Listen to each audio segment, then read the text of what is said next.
All right, welcome everybody to another weekly market review session. Today we got some interesting stuff going on. Okay, so let's get straight into it.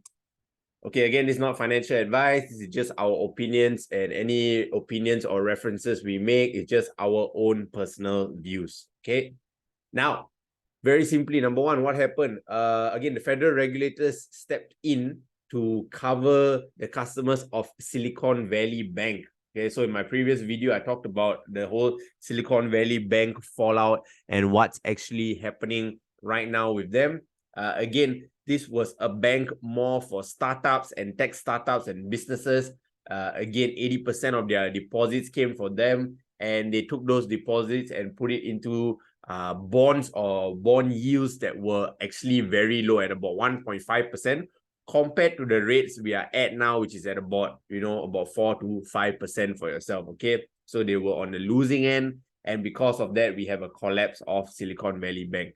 Now, the government and the regulators stepped in after saying initially that they will not come in and help the banks, all right? They will not have another 2007 and 08 crisis, but they did come in, they did step in, and again, now they are helping out with via FDIC insurance and to cover depositors, all right? So again, pretty interesting stuff as well, but this was one of the key factors that actually shook up the markets. Okay, so this is number one. Now, the second one, First Republic Bank, all right? So First Republic Bank, another bank that is being hit from this whole fallout and bank failures that's going on, all right? So First Republic Bank, another bank that is suffering as well. And what happened is that markets were actually dropping and coming down based on the news of Silicon Valley Bank and First Republic. But if you take a look, it actually rebounded and went back up. And it was because of this news that 11 other banks, 11 other financial institutions actually are coming together to offer some form of lifeboat and support of about 30 billion to help First Republic Bank. All right, so these are banks we are familiar with: Bank of America, Wells Fargo, Citigroup, JP Morgan, all coming out with about 5 billion each to help. Goldman Sachs and Morgan Stanley about 2.5 billion, and then Bank of New York and US Bangkok all coming out with a bit of about 1 billion. All right, so all the banks banding together to help out, and it just goes to show the whole strengthening and commitment of all the banks to support one another. So because of this, markets or investors like this, they reacted positively, and we had a rebound in the markets from there for the rest of the week. Okay, so again, this whole banking fallout and crisis that's happening right now, I'm not sure where it could lead.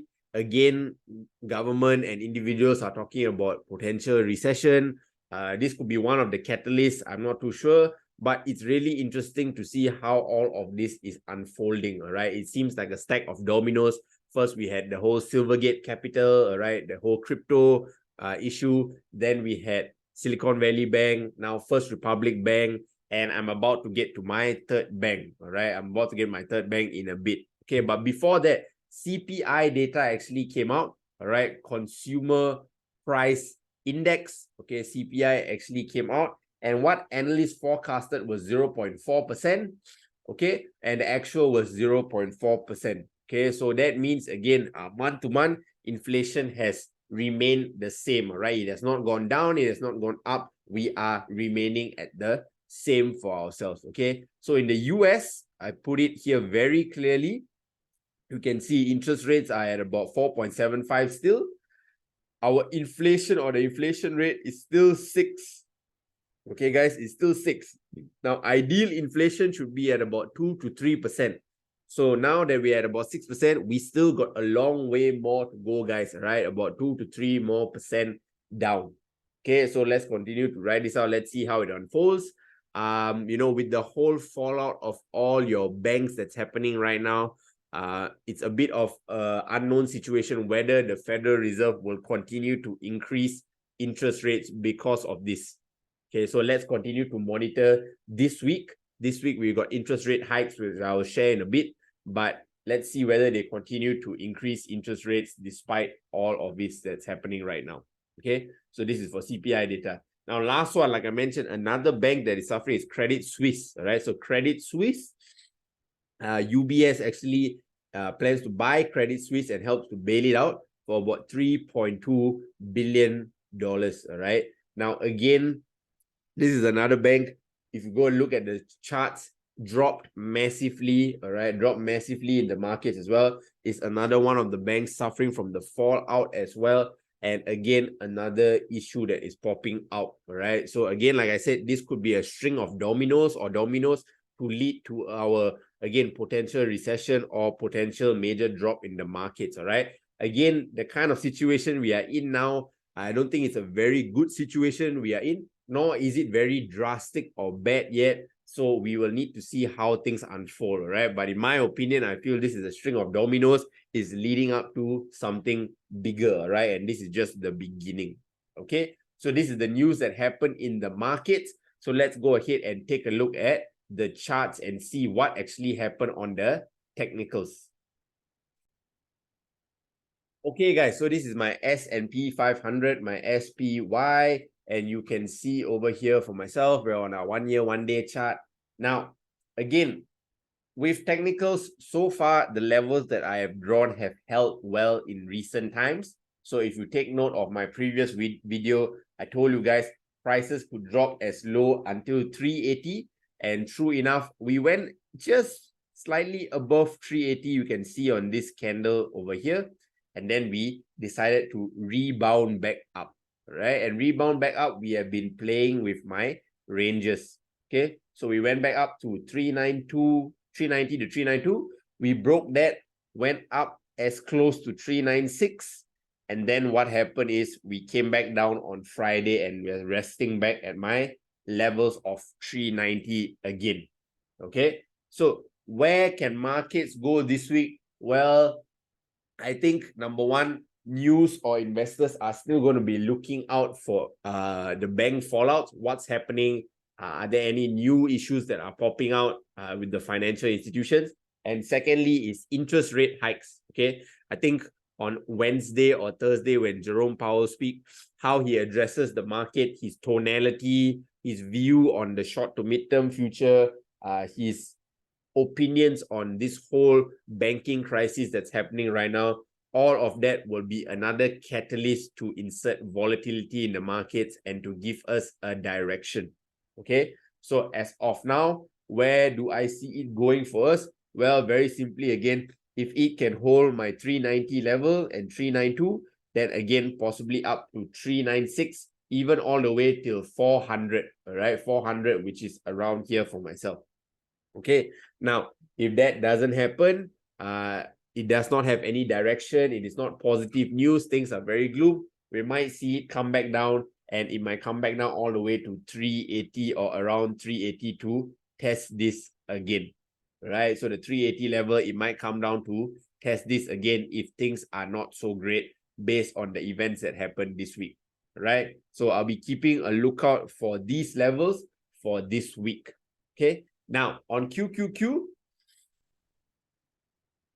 okay, so on the NASDAQ 100 QQQ, again, holding my levels very nice. So came down to 285, like I told you guys, right? 285 to 281, it could go there low. It came in touch, went back up, and again, broke my 300, all right? So on Thursday, broke my 300 price level, major move up. And again, if this continues up some more, we can see it possibly go all the way till 310 for ourselves, okay? 310.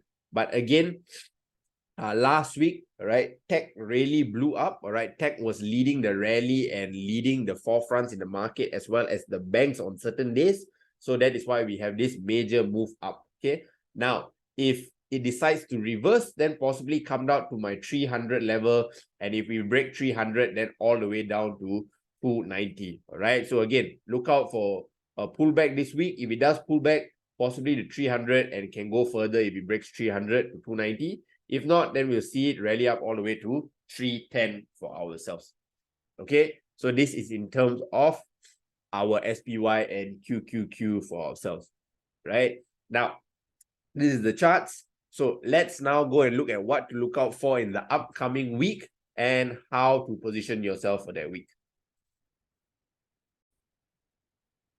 Okay, so this one, guys, again, like I was mentioning, this is the event we need to look out for on the week.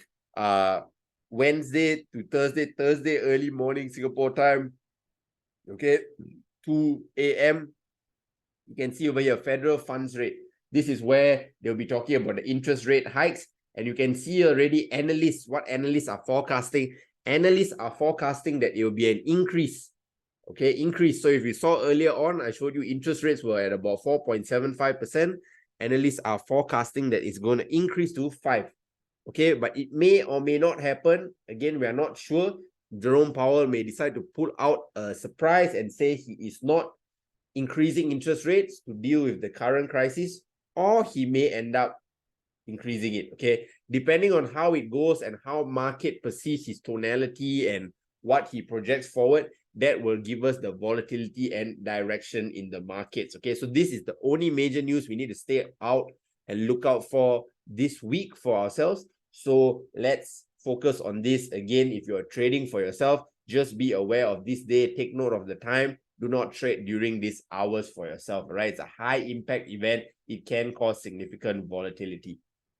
Okay, but again, guys, with all this gloom, with all these issues that's happening in the market, with all this bank fallout and crisis, our community over here at TWC, our 1K a day club, guys, they are making consistent returns for themselves because of a proven system that they have for themselves, all right? They have a proven system that is something that they can replicate. They are doing options on this, and because of that, every week they are having good returns for themselves. They are making some consistency for themselves, okay? So just take a look and see for yourselves.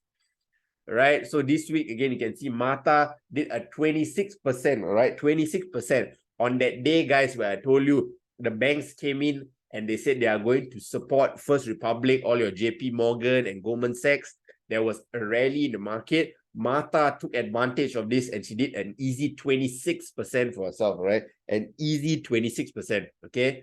Aloysius doing a meta buy put. Again, very quick play for himself. This trade was a few short minutes for himself, made about $560 for himself, okay? Jasmine as well made some good returns for herself, 11%, 20%, easy 100, 280 bucks for herself in one night, all right? In one night. And again, Martha again killing it this week, making another about 6% for herself, another 200 bucks in a day. Aloysius as well, killing it, making $2,000, guys, right? $2,000 and another $520, guys.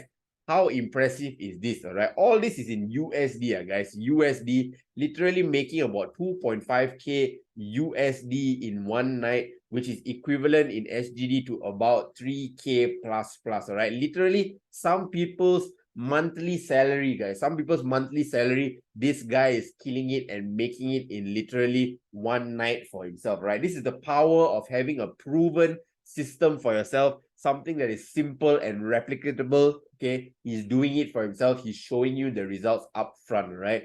3K in one night. Fantastic, all right? Fantastic. Another $600 by him as well. Okay, and our other guys as well. Desmond. Oh, Desmond as well. Killing it as well. Another 15%. 2K in one night, all right? Literally 2K in one night. Again, guys, making some people's monthly salary in one night. How incredible is that, right? In a volatile time or market like this, he's making about 2K for himself. Okay, Chun Guan with about 210, KC Wong, another 259, 105. Crazy returns for these guys in this volatile week. And the list goes on, guys, right? I literally got so much of these guys' results every week. You've been seeing me post it every single week. They have just been doing it consistently over and over and over again, all right? So again, Lisa making 350, Lillian, Desmond, all these guys are killing it, okay? So guys, if you want to join our free Discord channel, right? Our free Discord channel or our Instagram, the QR codes are here, okay? The QR codes are here. On my left, you can on my left, you can see my QR code for my Discord. That is bit.ly/IWC Discord. You can go ahead and scan this, join our Discord group. We give some valuable free resources down there. You can see my weekly market videos that are there. You can see any other free resources that are there. You can see our community results. You can see our trade logs. All of it is transparent over there. Now, On our Instagram, you will see our spotlight of the week, all right? Our spotlight of the week, where we actually show you certain stocks that we're looking at, what levels it can go to for yourself. So go ahead and join our Instagram as well, okay? You can also see my weekly market reviews down there as well, where I talk about the market, the past week, and what to expect for the upcoming week, okay? So the QR code is here, the links are here, guys. Please copy it and join it ASAP, right? Don't miss out on the valuable information that we are providing. Okay, and with that, guys, I've come to the end of my weekly market review video. It was great to talk to each and every one of you. And with that, take care, stay safe, have a good trading week ahead, and I will see you next week. All right, take care, guys.